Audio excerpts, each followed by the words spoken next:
Science اور اسلام، وہ ان کی تقریر ہے جو یہی ہوئی ہے علی گڑھ مسلم یونیورسٹی میں. انہوں نے اس تقریر میں یہی حدیث موضوع بنا کر گفتگو کی ہے. اللہ نے پہاڑوں کو رکھ دیا زمین پر، فہدأت، تو زمین رک گئی، ساکن ہو گئی. فرشتوں نے دیکھا کہ اتنی بڑی زمین تھی، کہیں کہیں پہاڑ رکھ دیے تو یہ ٹھہر گئی. اس کا کیا مطلب ہے؟ اس کا مطلب ہے کہ پہاڑوں کے اندر بہت طاقت ہے. تو انہوں نے پوچھا یا رب هل فی خلقک شیء اشد من الجبال، کیا آپ کی مخلوقات میں پہاڑوں سے زیادہ طاقتور بھی کوئی مخلوق ہے؟ اللہ نے فرمایا کہ ہاں لوہا ہے، لوہا پہاڑوں کے پتھروں کو توڑ دیتا ہے. انہوں نے کہا لوہے سے زیادہ طاقتور پھر کوئی مخلوق ہے؟ فرمایا کہ ہاں آگ ہے، وہ لوہے کو پگھلا سکتی ہے. پوچھا آگ سے زیادہ طاقتور کوئی مخلوق ہے؟ فرمایا کہ ہاں پانی ہے جو آگ کو بجھا دیتا ہے.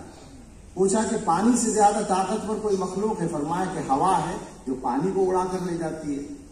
اب پھر اگلا سوال یہی تھا کہ ہوا سے زیادہ طاقتور کوئی مخلوق ہے؟ تو اللہ نے فرمایا تھا، دو روایتوں میں الگ الگ الفاظ ہیں. ایک یہ ہے کہ قلب المؤمن یسعنی، ان سب سے زیادہ طاقتور مومن کا دل ہے جس میں میرا نام سماتا ہے. اور ایک روایت میں الفاظ ہے کہ ابن آدم یتصدق بیمینہ ما لا تعلم شمالہ، او کما قال، کہ انسان جو صدقہ کرتا ہے دائیں ہاتھ سے اور بائیں ہاتھ کو خبر نہیں ہوتی، یہ جو اخلاص ہے یہ سب سے زیادہ طاقتور ہے. تو دل کے اندر جو چیز ہوتی ہے وہ اصل طاقت ہوتی ہے انسان کی. اللہ کا نام، اللہ کی محبت اور حضرت محمد صلی اللہ تعالی علیہ وسلم کی محبت. اصل میں حضور علیہ السلام کی محبت کو سامنے لایا گیا ہے اس وجہ سے کہ حضور علیہ السلام ایک انسان کی شکل میں ہمارے سامنے ہے، ورنہ بنیاد اللہ کی ہی محبت ہے. ہم حضرت محمد صلی اللہ علیہ وسلم سے محبت اس لیے کرتے ہیں کہ وہ اللہ کے آخری پیغمبر، اللہ کے حبیب، اللہ تعالیٰ کی کائنات کا سب سے مقدس نمونہ ہے. تو اصل اللہ کی محبت ہے اور اس کی وجہ سے حضرت محمد صلی اللہ تعالیٰ علیہ وسلم کی محبت ہے. یہ محبت اس سلسلے میں حضور علیہ السلام نے ہدایتیں دی ہیں باقاعدہ. یہ فرما دیا کہ ایمان کامل ہونے کی شرط ہے میری محبت اور آخری درجے کی محبت. حدیثوں میں یہ مضمون آپ نے پڑھا ہوگا کہ ایک مرتبہ حضور نے فرمایا کہ آدمی مومن نہیں ہو سکتا جب تک کہ میری محبت اس کے دل میں اولاد سے، ماں باپ سے اور اپنی ذات سے اور تمام لوگوں سے زیادہ نہ ہو. تو حضرت عمر فاروق رضی اللہ تعالیٰ عنہ نے اس وقت تک ان کو اس کیفیت کا اندازہ نہیں تھا. یہ عرض کیا، صفائی سے کہنے والی عادت تھی، کہا کہ یا رسول اللہ سب سے زیادہ تو محبت پاتا ہوں لیکن اپنی ذات سے زیادہ کیسے ہو سکتی ہے؟ فطری طور پر انسان سب سے زیادہ اپنے آپ کو چاہتا ہے. تو حضور علیہ السلام خاموش ہوئے اور اس وقت ایسا لگتا ہے کہ قلب اطہر سے ایک فیضان ہوا. حضرت عمر فاروق بول پڑے، یا رسول اللہ میں اب آپ کی محبت اپنے دل میں اپنی ذات سے زیادہ پاتا ہوں. تو فرمایا الآن یا عمر، اب کام پورا ہوا ہے، ایمان اب مکمل ہوا ہے. تو یہ محبت جس کا باقاعدہ حکم دیا گیا، اس محبت کا اس زمانے کے چیلنجوں میں جو ایک چیلنج ہے اس میں سب سے بڑا سہارا ملنے والا ہے. آج کے حالات میں ابلیس کی نمائندہ طاقتیں ہر دور میں کام کرتی رہی ہیں، کوئی نئی بات نہیں ہے. ستیز اکار رہا ہے ازل سے تائیں روز، چراغ مصطفی سے شرار گل آیا بھی. لیکن ظاہر ہے کہ زمانے کی رفتار یا یوں کہیے وسائل کی رفتار بڑھ گئی ہے. پہلے سفر ہوتا تھا چھکڑے سے اور بیل گاڑی سے، اور اب ہوائی جہاز سے ہوتا ہے، اور انٹرنیٹ نے ہوائی جہاز کو بہت پیچھے چھوڑ دیا ہے. پہلے کوئی چیز جلدی سے جلدی پہنچ سکتی تھی تو ہوائی جہاز سے جا سکتی تھی، اور اب اس کی ضرورت نہیں ہے، ایک لمحے میں ساری دنیا میں پہنچتی ہے. تو رفتار ہر چیز کی تیز ہو گئی ہے. اس کی وجہ سے نقصان اور فائدے دونوں تیز رفتار ہو گئے ہیں. اور اس زمانے میں اگر ہم اپنے حالات کو دیکھیں تو مسلمان،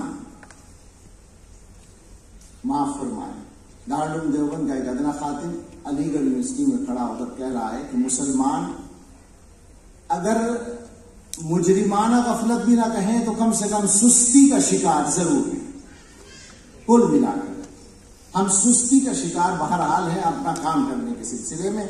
تو اس کا نقصان یہ ہو رہا ہے کہ ہمارے ایمان پر حملہ ہے. اور ایمان کمزور ہونا اور طاقتور ہونا یہ تو ہر زمانے میں ہوتا رہا اور وہ نظر آنے والی چیز نہیں تھی، لیکن دشمنوں کی کوششوں سے کھلے طور پر ایمان جانا یہ اس زمانے میں ہو رہا ہے، علل اعلان ہو رہا ہے. اور یہ کوئی الزام نہیں ہے کہ کوئی یہ کہنے لگے کہ مولوی تو ہر الزام دوسروں پر رکھ دیتے ہیں. ایسا نہیں ہے. جو کام کرنے والے ہیں وہ اس کام پر فخر کر رہے ہیں، وہ کھل کر رہے ہیں، وہ چھپ کر نہیں کر رہے ہیں. اس زمانے میں کوئی چیز راز نہیں رہتی. تو ہمارے سامنے مسئلہ ہے اپنے اور اپنے بچوں اور اپنی نسلوں کے ایمان کو بچانے کا. اس ایمان کے لیے بچانے کے لیے جو سہارا ہے وہ سب سے بڑا سہارا حضرت محمد رسول اللہ صلی اللہ علیہ وسلم کی محبت ہے. اس محبت کو طاقتور بنانا، اس محبت کو زندہ کرنا، اس محبت کو دنیا میں عام کرنا، دلوں کے اندر اس کی روشنی کو بڑھانا، یہ ہم سب کی ذمہ داری ہے اور یہ اللہ تعالیٰ کی طرف سے ہمارے لیے ایک ذریعہ ہے. دوسری چیز اس زمانے میں جو ایک چیلنج مسلمانوں کے سامنے ہے وہ یہ ہے کہ وہ دنیا کے سامنے اسلام کو ایک عملی دین کے طور پر پیش کریں. وہ یہ ثابت کر سکیں کہ اسلام ہر زمانے کا ساتھ دیتا ہے، ساتھ ہی نہیں دیتا، رہنمائی کرتا ہے.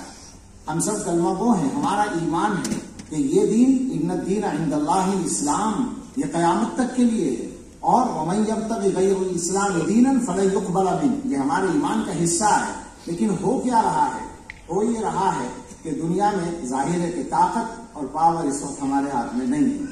لہذا دنیا میں اسلام کو غیر عملی ثابت کرنے کے لیے محنتیں ہو رہی ہیں اور یہ گویا دکھانے کی کوشش ہو رہی ہے کہ زمانے کا ساتھ نہیں دے سکتا. اصل میں ڈائریکٹ اسلام کو نشانہ تو الگ الگ انداز سے بنایا گیا، لیکن بنیادی طور پر اس معاملے میں ایک ایسا دائرہ کھینچا گیا. ابھی دائرے کی بات کر رہے تھے مولانا کہ مذہب کو اس دائرے سے الگ کر دیا جائے. 500 سال پہلے، 600 سال پہلے جب سائنس کا اور ان کے مذہب کا ٹکراؤ ہوا، ہمارے مذہب کا نہیں، ان کے مذہب کا ٹکراؤ ہوا، تو اس میں ان لوگوں نے عافیت اس میں سمجھی کہ مذہب کو محدود کر دیا جائے کلیسا تک، عبادت گاہوں تک، اور اس کو سیاست کے میدان میں نہ لایا جائے. مسئلہ کیا تھا؟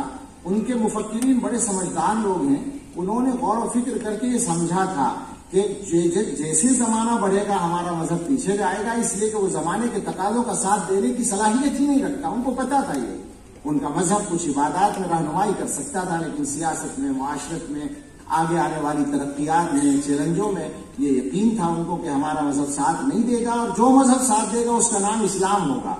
تو براہ راست اسلام پر پابندی لگانے کے بجائے انہوں نے کہا کہ مذہب کو اس دائرے سے الگ کر دو. اب وہ سلسلہ ظاہر ہے کہ 400-500 سال کی محنت ہے ان کی، اور اس کے نتیجے میں ہاتھ میں طاقت ان کے ہے. لہذا ان کی طرف سے دنیا میں یہ ماحول بنایا جا رہا ہے کہ مذہب یا کم سے کم اسلام وہ گویا عملی چیز باقی نہیں ہے.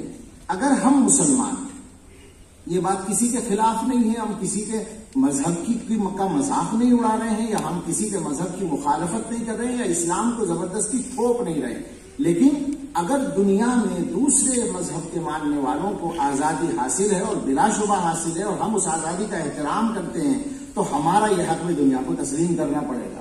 دنیا کی کسی زمین پر بھی ہم رہتے ہوں، ہمارے اس ملک کے اندر بھی یہ حق تو بہرحال ماننا پڑے گا. تو ہم اس حق کو محفوظ رکھنے کے ساتھ یہ بات کہنا چاہتے ہیں کہ مسلمانوں کے سامنے آج جو چیلنج آیا ہے وہ اسلام کو ایک عملی دین کی، عملی مذہب کی شکل میں پیش کرنے کا آیا ہے.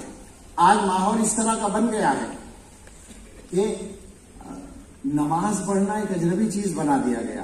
یعنی کوئی آدمی اگر سڑک پر ننگا گھوم رہا ہو، ننگا میں ذرا لفظ میں واپس لے لوں، لیکن اسی مفہوم کو آپ ادا کریں کہ وہ چھوٹے سے چھوٹے کپڑے پہن کر گھوم رہا ہو تو وہ تہذیب کا ایک حصہ ہے، اور وہ ایئرپورٹ پر ہے یا ہوائی اسٹیشن پر ہے یا کہیں بھی ہے تو وہ بالکل صحیح ہے. لیکن ایک آدمی پورے لباس کے ساتھ اپنے رب کی عبادت کر، ایک آدمی گانا گا رہا ہے زور سے تو وہ تہذیب کا حصہ ہے، ایک آدمی ٹھٹے لگا رہا ہے بے تہذیبی کے ساتھ تو وہ بھی اس کا حق ہے.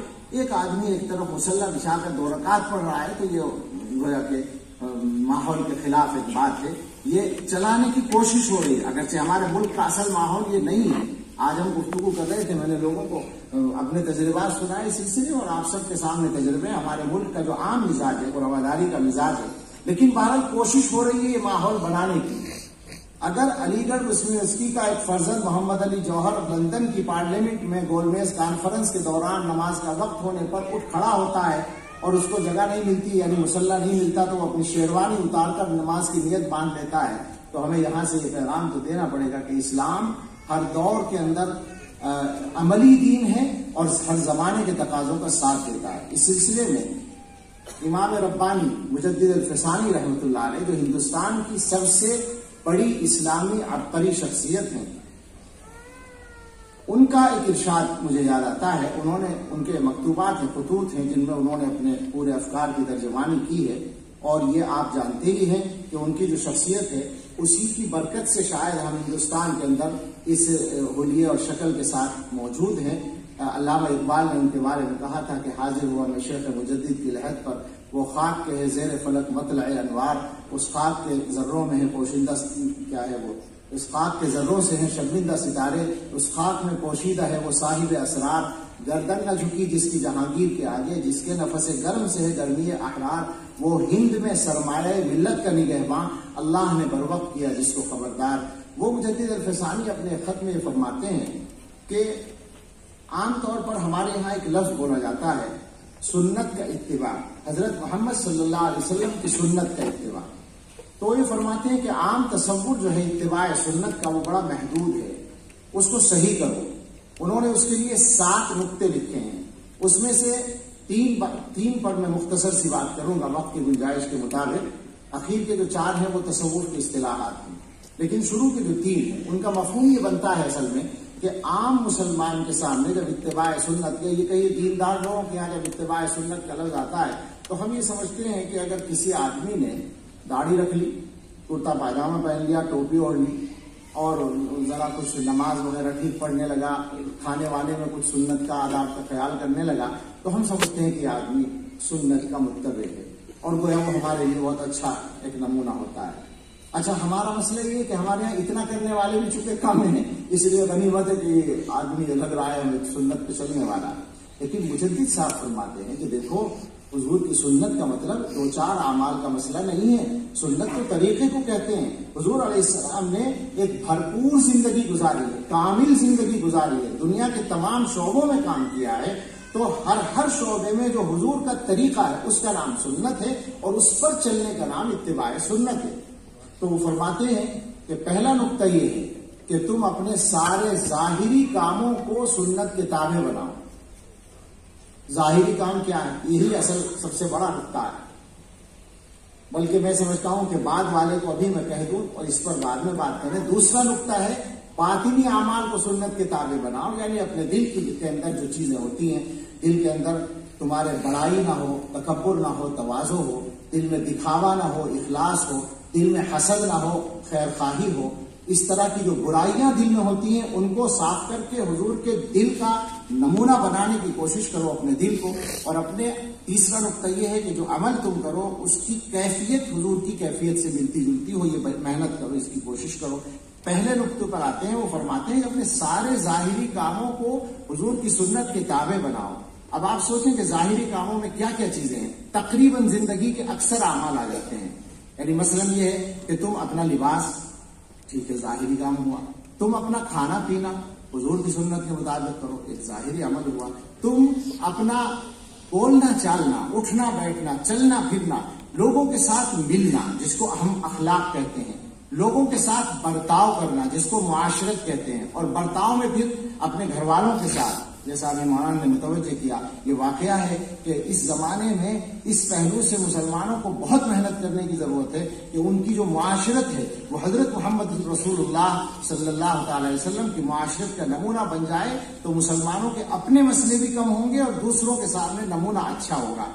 تو اپنے گھر والوں کے ساتھ برتاؤ، اپنے رشتہ داروں کے ساتھ برتاؤ، اپنے پڑوسیوں کے ساتھ برتاؤ، اپنے ساتھ اتفاق سے سفر کا ساتھی بننے والوں کے ساتھ برتاؤ. یہ سارے مسئلے ہیں. اسی طرح اپنے تجارت کے پارٹنر کے ساتھ برتاؤ. کیا معاملات ہیں؟ جس کو موقع ملتا ہے دوسرے کا پیسہ دبا لیتا ہے، کیا مطلب ہے اس کا؟ تو اب میں اس رخ پر جاؤں تو وہ بات لمبی ہو جائے گی.